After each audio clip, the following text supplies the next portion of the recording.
मैं धीरे धीरे आगे बढ़ा और उस लड़के की गद्दी पर जोरदार थप्पड़ मारा। मेरा थप्पड़ लगते ही वो पलट के मुझे देखने लगा। मैंने उंगली के इशारे से उसे उठने को कहा। निकल हरामी, मैंने गरजते हुए कहा और ये सुनते ही फैजल पीछे की तरफ देखने लगा और उसे समझते देर न लगी कि माजरा क्या है। उसने एक कटाप उस लड़के के मारा और लात मार के बस से उतार दिया और चिल्लाता हुआ बोला, मनबुद्धि कह के दोबारा अगर दिख गया न तो काट डालब। आशु की आंखें भर आई थी और उसने मेरी तरफ देखा और थैंक यू कहना चाहा, पर मैंने उससे नजर ऐसे फेर ली जैसे कि वो यहाँ थी ही नहीं। मैं आगे चला गया और कंडक्टर के बाजू वाली सीट पर बैठ गया। नशे का झोंका आ रहा था और मुझे नींद आ रही थी तो मैं बैठे बैठे ही सोने लगा। 10 मिनट बाद बस रुकी और मैं पेशाब करा और वापस पीछे की सीट पर लेट गया। जब हमारा बस स्टैंड आया तो फैजल मुझे जगाने आया और वापस जाते समय अश्विनी से माफी मांगने लगा। दीदी, वो माफ करना, आपको उस हरामी की वजह से तकलीफ हुई।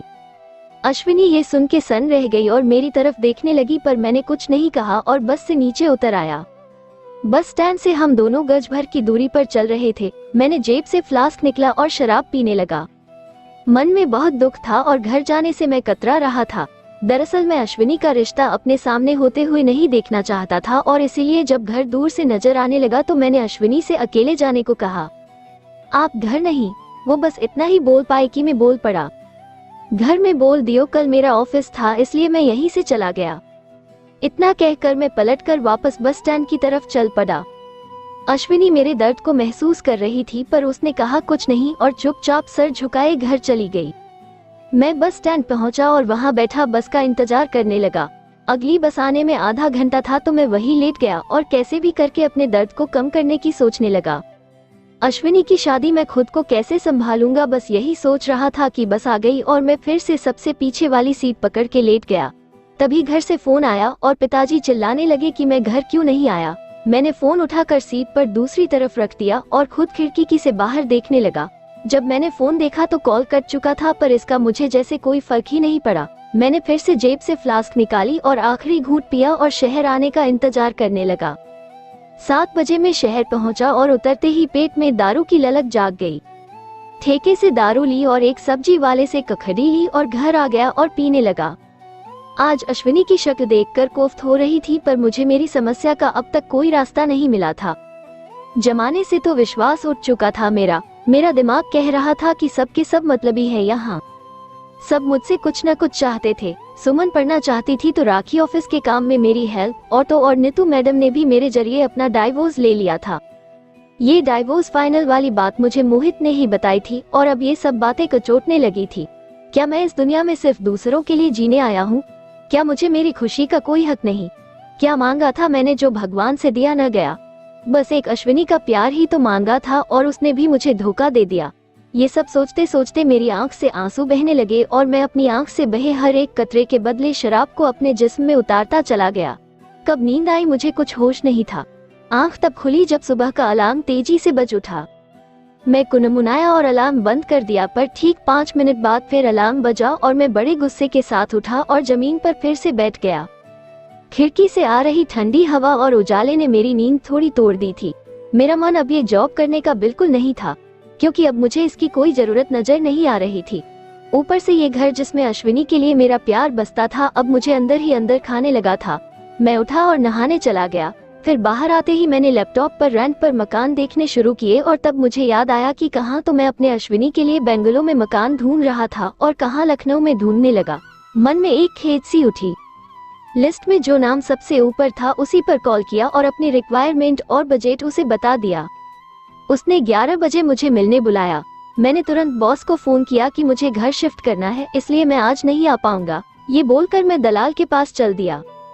एक एक कर उसने मुझे 3-4 ऑप्शन दिखाए, पर मुझे जो जच्चा वो था ठेके के पास। एक सोसाइटी थी और रेंट 15,000 था। 2 BHK था, बस ऑफिस से बहुत दूर था, पर हाईवे के पास था।